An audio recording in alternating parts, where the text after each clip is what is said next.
The hiss of the steam engine was a dying breath in the vast, heat-shimmered silence of the Redemption Gulch platform. The air tasted of dust and scorched iron. For May, stepping from the suffocating confines of the train car was like trading one prison for another, this one merely larger and crowned with an unforgiving bowl of pale, bleached sky. She clutched the small, cloth-wrapped bundle that held all she owned in the world, the worn fabric a familiar anchor in a sea of alien sights and sounds. Her gray prairie dress, a garment of coarse utility provided by the agency, was already filmed with the fine red dirt of this new country, its texture a constant, gritty reminder of her displacement. Across the splintered planks of the platform stood a man. He was built of the same hard, unyielding material as the distant mesas, his shoulders a straight, unforgiving line against the glare. Jacob Thorne. The name was a foreign sound she had practiced in her mind, a syllable without meaning. He held a small, creased photograph in one hand, his thumb rubbing anxiously at its edge. His gaze swept over the few passengers disembarking, a frown carving deep lines between his brows. When his eyes landed on her, they paused, but held no recognition, only a flat, dismissive curiosity before moving on. May's heart, a timid bird in her chest, fluttered with a fresh wave of fear. She was the only one left. He had to be the one. Slowly, his gaze returned to her, drawn by the simple fact of her solitude. He took a step closer, his boots sounding like hammer blows on the wood. He looked down at the photograph, then up at her face. The movement was slow, deliberate, and with each glance, the grim frustration on his face deepened into a mask of cold fury. The woman in the picture was a ghost, pale-skinned with hair the color of dried wheat. She was everything May was not. "You're not her," he said. The words were low, a gravelly rumble of disbelief and anger. May did not understand the language, but the meaning was as clear as a slap. It was in the tightening of his jaw, the way his knuckles turned white around the photograph, the sheer, unvarnished disappointment that radiated from him like heat from the sun-baked earth. The tiny, desperate seed of hope she had nurtured across an ocean and a continent withered and turned to ash in the furnace of his stare. The agent in San Francisco had assured him the arrangements were simple, the woman suitable. Jacob Thorne was a man who believed in simple, suitable things. He had a ranch to run, cattle to manage, and a silence in his house so profound it had begun to feel like a physical weight on his chest. He had paid good money, money bled from hard years of work, for a partner, a helper. An American woman named Sarah, just like his late wife, a coincidence he had taken as a good omen. Now, looking at the small, dark-haired stranger before him, the omen felt like a curse. A colossal, unforgivable mistake. He felt a hot surge of fury at the distant, faceless agent, at the railroad, at his own damned foolishness for believing such a transaction could be anything but a disaster. His first sharp instinct was to turn her around, put her back on the next train east, and send this problem back where it came from. He imagined the letter he would write, the words scorched with his rage. But the rage cooled as quickly as it came, replaced by the cold, hard pragmatism that governed his life. The next train wasn't for 3 days. A ticket cost money. Sending her back across the country would cost a small fortune he did not have. He was stuck. He was a man who understood being stuck. He looked at her again. She stood perfectly still, her back ramrod straight, her expression unreadable. She hadn't flinched from his anger. She just watched him, her dark eyes holding a quiet, unnerving depth. She looked as fragile as a desert wildflower, yet there was a resilience in her posture that irritated him. He let out a harsh breath, the sound swallowed by the immense quiet of the plains. He gave a short, angry jerk of his head toward the buckboard wagon waiting at the edge of the station. He didn't offer to take her bundle. He simply turned and walked away, the sound of his spurs a sharp, metallic punctuation to his decision. The journey to the ranch was a long, punishing exercise in silence.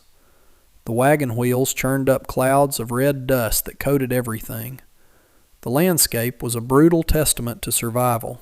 Parched earth, twisted juniper trees, and the endless, indifferent sky. He didn't look at her, but he was aware of her every moment. She did not slump or complain.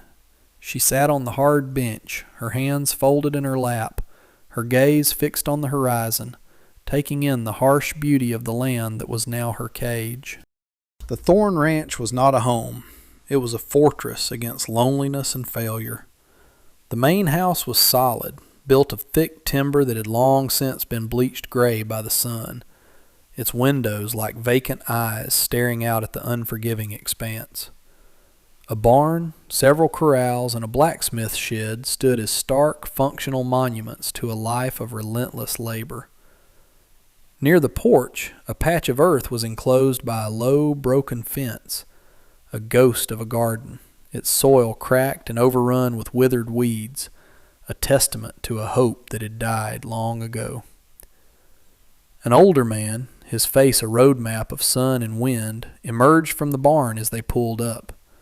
This was Tom, Jacob's only hand.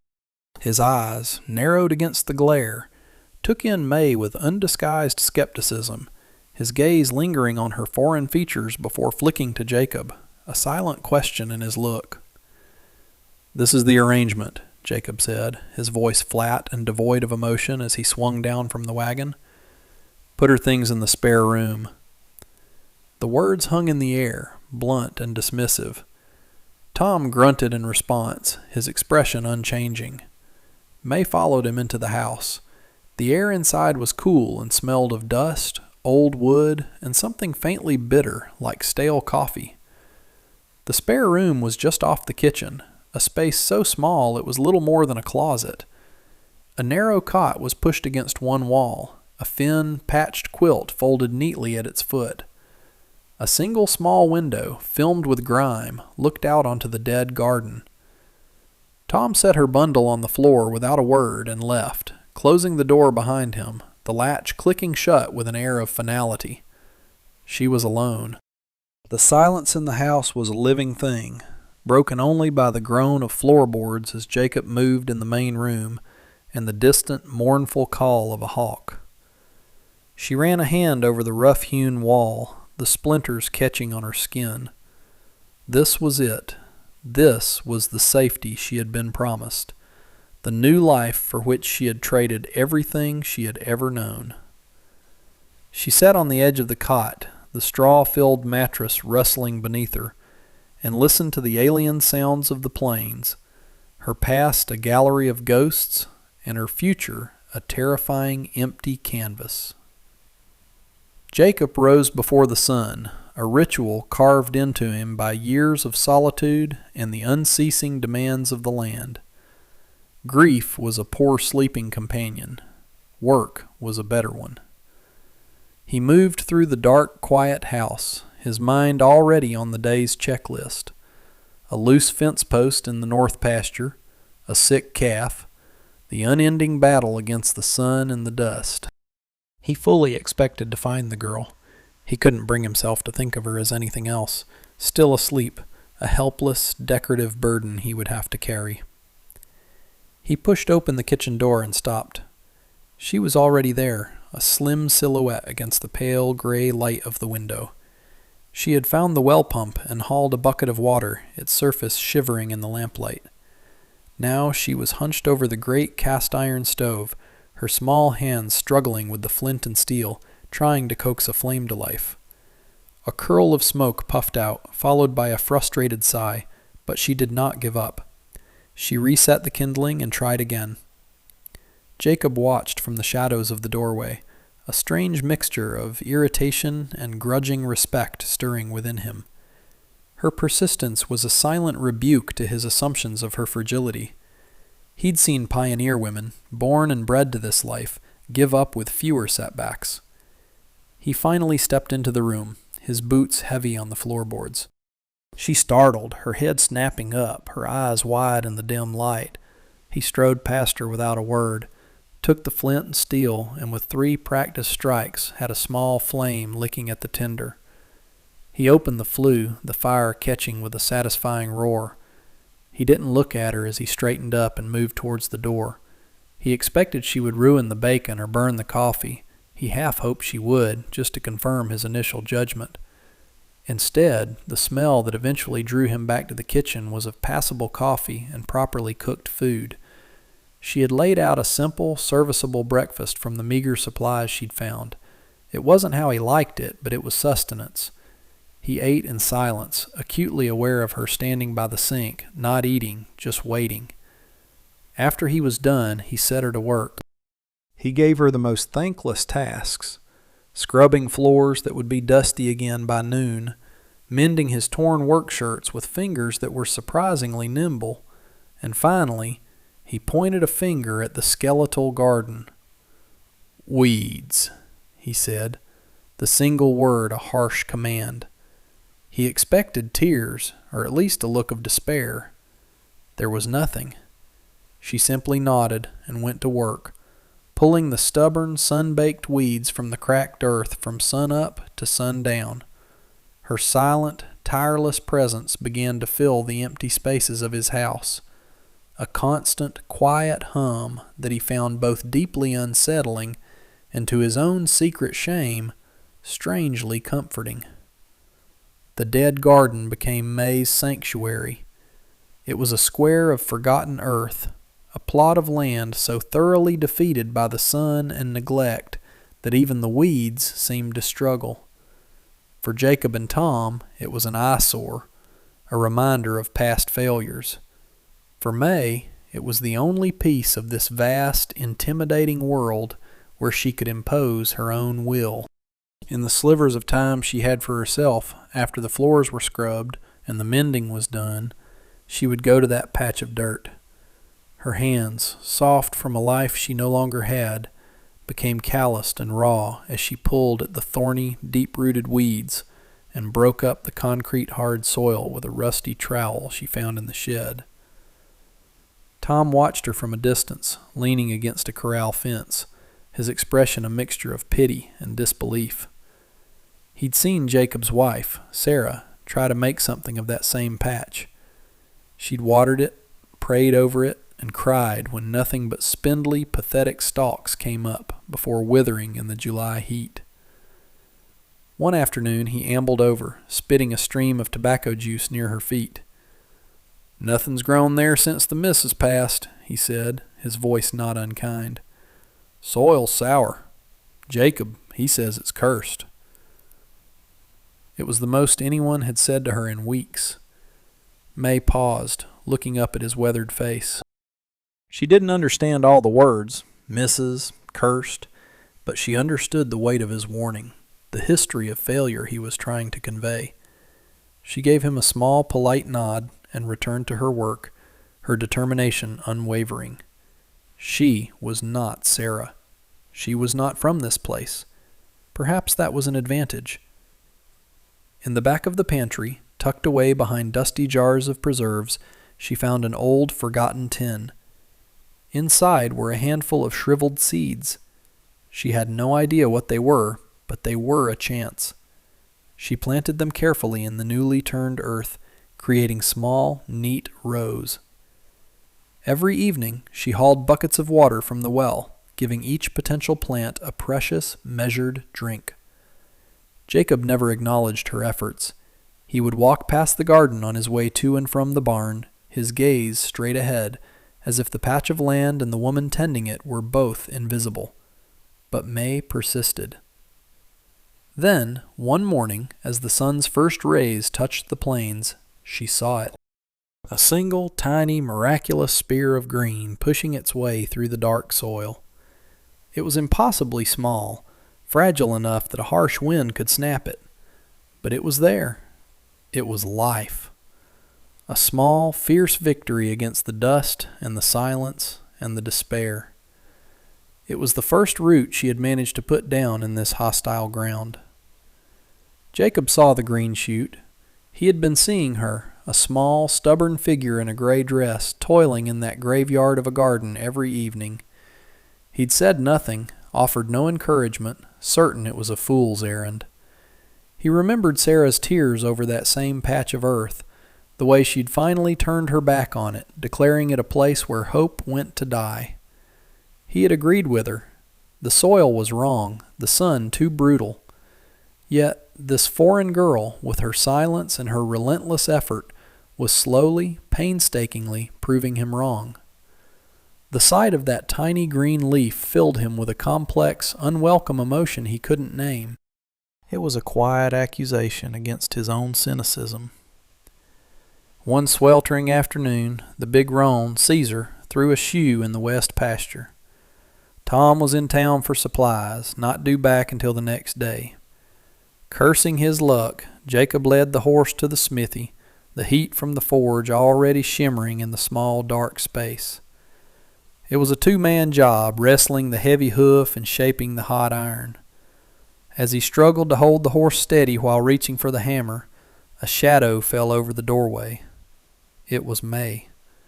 She stood there, watching him, her eyes sharp and assessing, taking in the scene with an unnerving intelligence. She didn't speak. She simply pointed at the red-hot shoe in the forge, then at the anvil, and then made a quick, precise gesture of a hammer falling.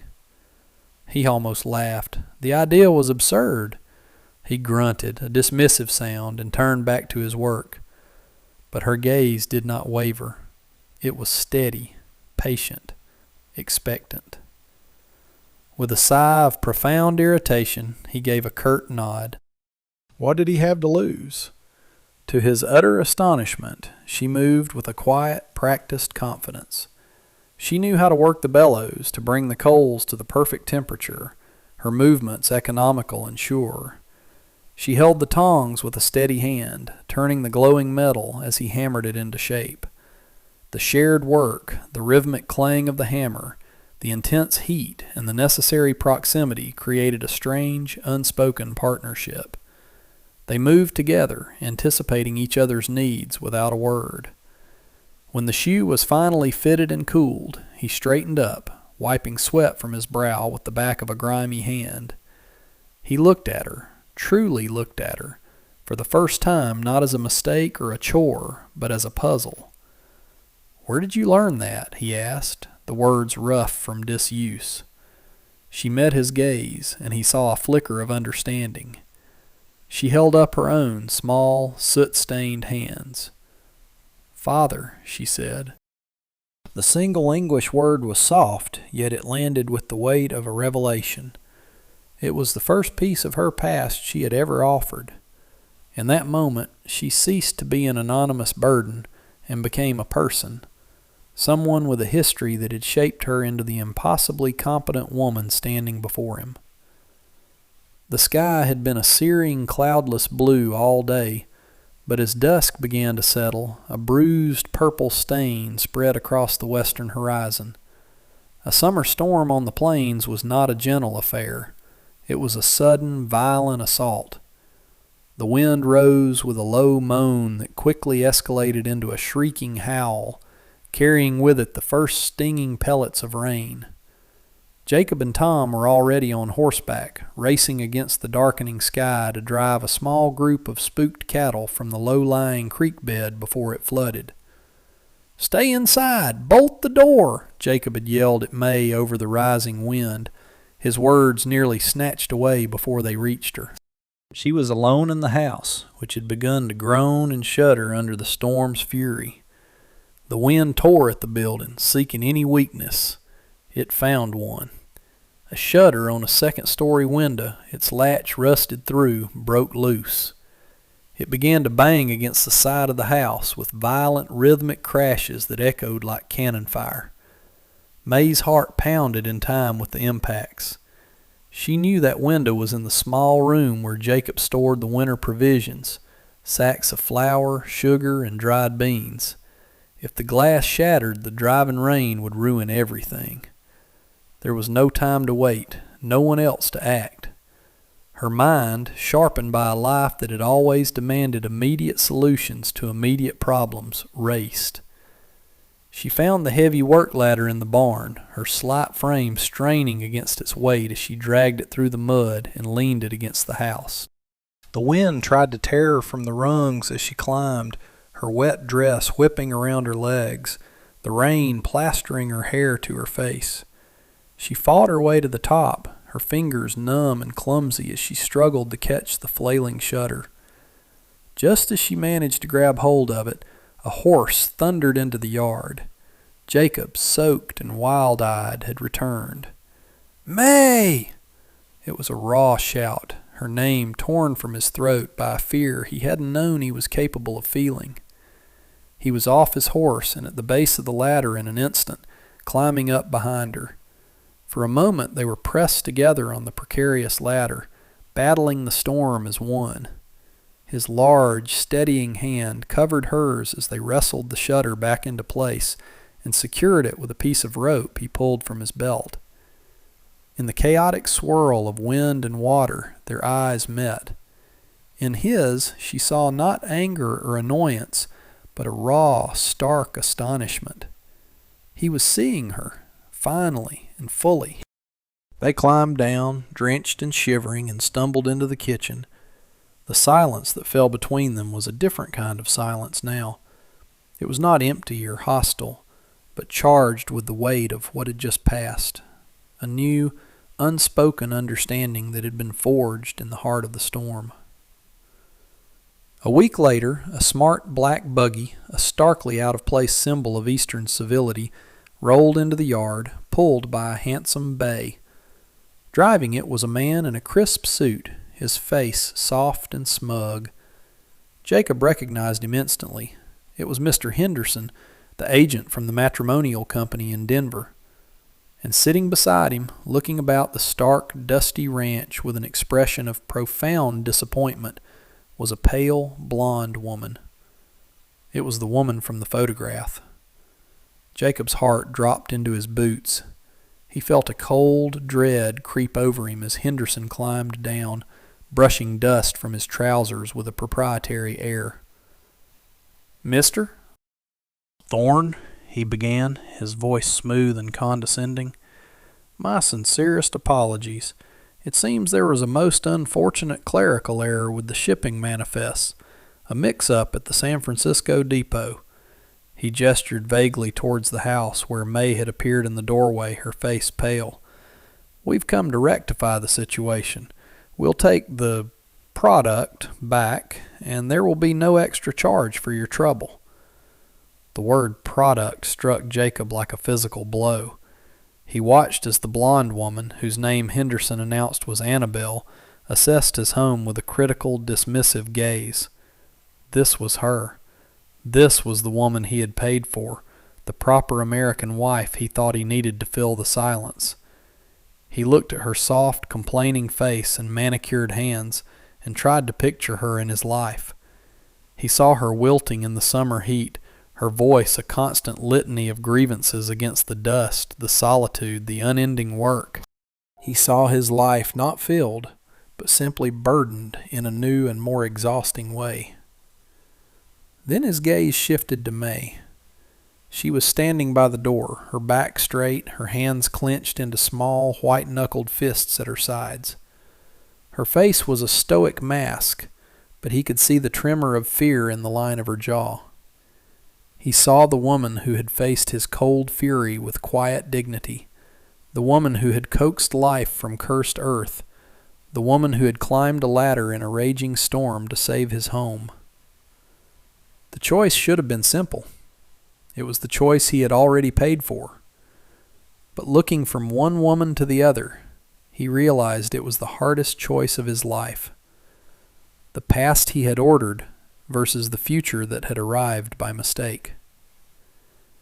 The silence in the yard was heavy, stretched taut with expectation. Henderson cleared his throat, his impatience obvious. "Well, Mr. Thorne, shall we complete the exchange?" Annabelle's had a very long journey. From the barn doorway, Tom watched the scene unfold, his face a grim, unreadable mask. The entire world, it seemed to May, had shrunk to this dusty patch of ground, and her entire future rested on the next words to come from Jacob's mouth. She braced herself for the inevitable. He was a practical man. She was a mistake. She would be sent away, returned like faulty goods, her fate once again in the hands of strangers. She lifted her chin, a small act of defiance against the terror that threatened to consume her. She would not beg. She would not cry. She would meet this final rejection with the same stoicism she had met everything else in this harsh, new world. But Jacob did not speak to Henderson. He turned his back completely on the agent and the woman in the buggy. He walked across the yard until he was standing directly in front of May. He was so close she could see the flecks of gray in his dark eyes, the deep lines etched around them by sun and sorrow. For the first time he looked at her not with anger, or grudging respect, or even curiosity, but with a raw, protective fire that made her breath catch in her throat. He spoke, his voice low, but it carried with the clarity of a bell across the silent yard. "There's been no mistake." Henderson sputtered, taking a step forward. "What do you mean, no mistake? Thorne, be reasonable. This is not the woman you contracted for. Look at her." Jacob's eyes never left May's face. "She is the woman who is here," he said, his voice dropping even lower, becoming a vow. "She is the woman who will stay." He then did something that shocked everyone, most of all himself. He slowly lifted his hand and gently, almost reverently, rested it on her arm. The touch was a brand, a claim, a shield. This is her home now. Annabelle let out an audible, disgusted from the buggy. Henderson stood speechless, his mouth agape, his carefully constructed world of contracts and manifests utterly demolished. A tremor ran through May, a powerful current of disbelief, and a fragile, terrifying hope that felt more dangerous than any despair she had ever known. The buggy departed in a cloud of furious dust, leaving a profound and ringing silence in its wake. From the barn, Tom gave a single, slow, approving nod toward Jacob before turning and disappearing back into the shadows. They were alone. The oppressive tension of the confrontation was gone, replaced by a new, awkward awareness. The world had been righted, but they did not yet know how to stand in it together. Jacob dropped his hand from her arm, the absence of his touch leaving her skin feeling suddenly cold. He cleared his throat and looked away, his gaze falling on the small, thriving garden patch by the porch. The green shoots she had so carefully nurtured were stronger now, their leaves unfurled and reaching for the relentless sun. Against the vast, brown, dusty canvas of the ranch, her garden was a vibrant splash of life, an irrefutable symbol of her tenacity. He walked over to it, his boots stirring the dirt. May followed a few paces behind, her heart still beating a wild, uncertain rhythm. He knelt, his tall frame folding awkwardly, and reached out with one large, calloused finger to gently touch a single broad leaf. It was the gesture of a man unaccustomed to tenderness, clumsy yet deeply sincere. He looked up at her from his crouch, his face etched with emotions he did not have the words to express. He never had the words, but his eyes, for the first time clear of shadows, spoke for him. They held gratitude and a deep, abiding respect. They held the quiet acknowledgment of a shared future. He gestured with his chin toward the much larger, fallow plot of land that lay adjacent to her small, successful one. "We'll need a bigger garden," he said, his voice rough, thick with an emotion he could not hide. It was not a poetic declaration of love, but it was something far more real. It was a foundation, a plan, a promise of seasons to come, of work to be shared, of roots to be put down, together. May looked from his earnest face to the endless sky, then at the harsh, beautiful land that had nearly broken her. It was her home. A small, genuine smile touched her lips for the first time since she'd arrived. The sun felt warm on her skin, a welcome benediction. She had not found the life she was promised, but she had found the one she was meant for.